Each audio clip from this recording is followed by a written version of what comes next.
창세기 44장 17절 우리 한 절을 함께 읽도록 합니다. 요셉이 이르되 내가 결코 그리하지 아니하리라.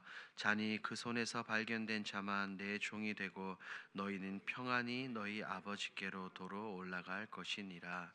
아멘. 요셉은 형제들을 시험하기 위해 그의 막내 아들 베냐민의 자루에 은잔을 넣었습니다.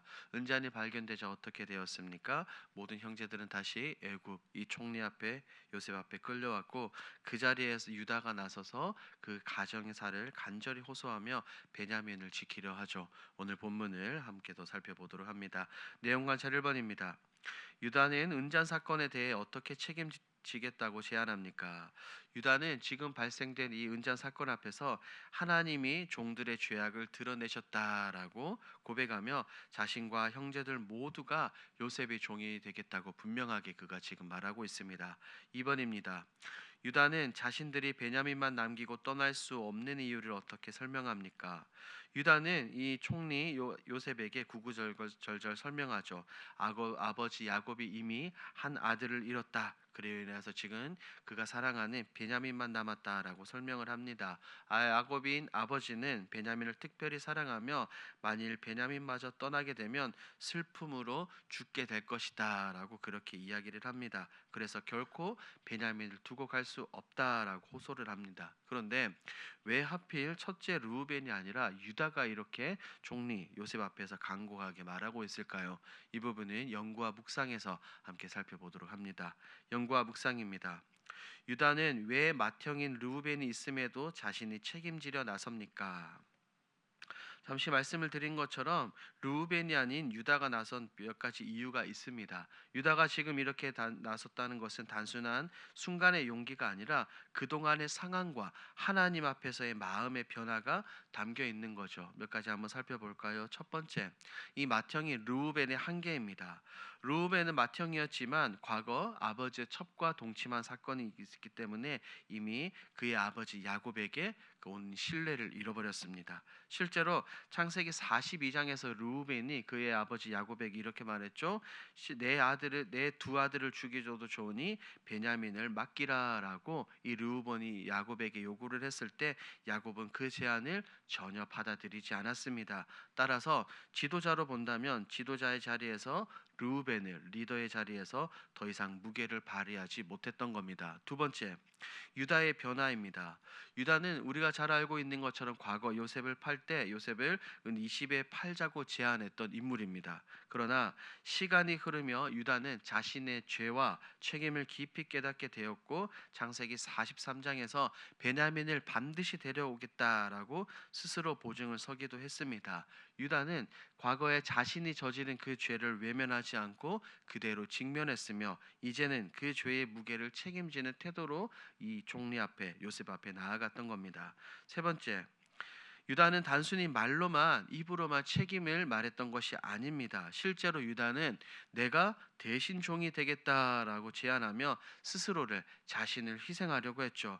이것은 과거 요셉 즉 동생을 팔아넘긴 죄와 정반대되는 모습입니다. 이로써 하나님은 이 유다의 과거의 죄를 직면하고 책임지는 자리로 나아가게 하셨던 것입니다. 따라서 맏형이 르우벤이 아니라 유다가 나선 것은 단순히 동생을 구하려는 형제를 넘어 과거의 죄를 직면하고 책임지는 참된 회개의 열매를 맺고 있다는 것을 오늘 본문을 통해서 알 수 있습니다. 하나님은 이런 과정을 통해 이 야곱과 요셉의 가정을 회복시키고 장차 메시아가 나올 유다의 지파를 세워가는 것이죠. 느낀 점을 봅니다. 과거 자신이 요셉을 팔자고 제안했던 죄를 직면하고 베냐민을 책임지려는 유다의 모습에서 무엇을 느낍니까? 오늘 본문에 나오는 이 유다의 모습을 보며 깊은 도전을 받습니다. 유다는 한때는 모든 책임을 회피하고 동생을 팔아넘겼던 사람입니다. 하지만 하나님 앞에서 시간이 흐르며 하나님은 그의 양심을 흔들고 그의 죄를 깨닫게 하시며 이제는 희생을 감당하는 자리로 이끌어 주셨습니다.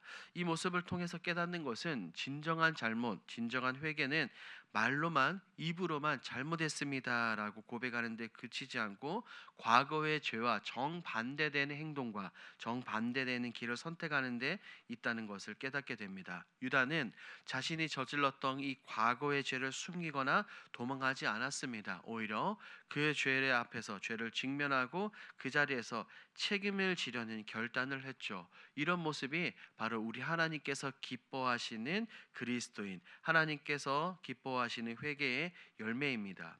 결국 우리도 마찬가지입니다. 우리의 삶 속에서 숨기고 싶은 부분, 직면하기 두려운 죄, 연약함들을 피하지 말고 하나님 앞에 정직하게 들고 나아가야 합니다.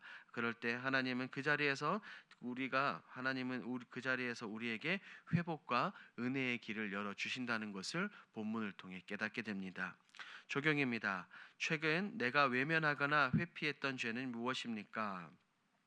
사실 우리 역시 죄와 연약함을 직면하기보다 외면하거나 회피하는 경우가 제법 많습니다. 인정하지 않고 오히려 그 허물과 죄를 덮으려 하다가 오히려 더 큰 어려움으로 이어지는 것을 경험하고는 합니다. 성경 속에서도 이런 예들이 굉장히 많이 등장하죠. 대표적으로 구약에서는 사울 왕이 있고 신약에서는 베드로가 있죠.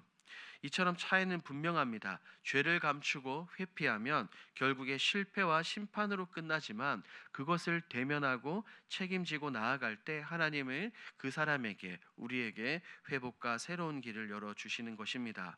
그러므로 우리 역시 오늘 결단의 자리에서 회피하지 않고 정직하고 바른 모습으로 하나님께 나아가야 됩니다. 마지막 결단입니다. 과거의 죄를 직면하고 책임을 다하기 위해 오늘 무엇을 실천하겠습니까? 오늘 우리 창세기 말씀을 생각하며 다음과 같은 결단을 해보는 것은 어떨까요? 오늘 나는 회피하고 싶었던 죄와 연약함을 하나님 앞에 정직하게 고백해 보는 것입니다. 내 잘못, 내 작은 치부 하나까지도 숨기지 않고 가면을 벗고 하나님께 나아가 그 모든 것을 고백해 보는 것이죠. 그럴 때 진정한 회복과 치유가 시작이 되는 것입니다. 더불어 잘못으로 인해 생긴 관계의 문제를 내가 외면하거나 덮지 않고 그 모든 것을 책임지는 태도로 나아가는 것입니다. 내가 때로는 잘못한 사람이 있다면 그 사람에게 내가 먼저 손을 내밀고 화해하고 용서를 구해보는 것이죠. 작은 실천부터 하나씩 해보는 것입니다. 이것을 기억하시고 오늘의 삶 가운데 이것을 실천하시는 저와 여러분들이 되길 우리 주님의 이름으로 축복합니다. 아멘. 오늘 들은 말씀을 기억하며 함께 기도로 나아가겠습니다. 첫 번째, 모든 것을 하나님께 고백하는 그리스도인이 되게 하옵소서. 두 번째입니다. 구원받은 성도로서 과거의 죄를 직면하고 끊어내어 회개의 열매를 맺게 하옵소서. 우리 10월 공동 기도 제목입니다. 내부 인테리어가 아름답게 꾸며지게 하옵소서. 최적의 공사 기간, 공사비 절감을 위해 세밀하고 안정된 업무들이 진행되게 하옵소서. 이와 같은 우리 공동 기도 제목으로 기도하시고 여러분들이 가지고 오신 개인 기도 제목으로 자유롭게 기도하시다가 돌아가겠습니다. 우리 주여 힘차게 부르시고 기도합니다. 주여